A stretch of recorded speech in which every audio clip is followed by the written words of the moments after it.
Nangamoy tayo ang paligid nang dahil sa mga manluloko.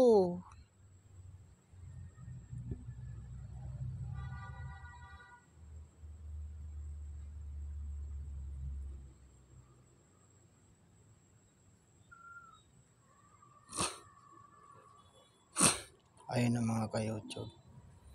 Yung isa. Inutosan ng manluloko, nangangamoy tayo na. Ayan na.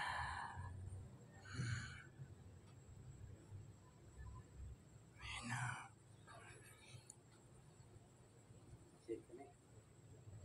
May plano. Plano nila manloko, kaya nangangamoy tayo na.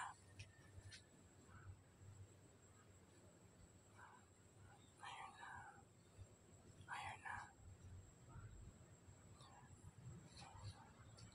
Ayun na, ayun na, ayun na, ayun na. Ayun na, ayun na, ayun na. Plano niyang manloko, kaya nangangamoy tayo na. Ayun na. Nakita niyo na. Nawa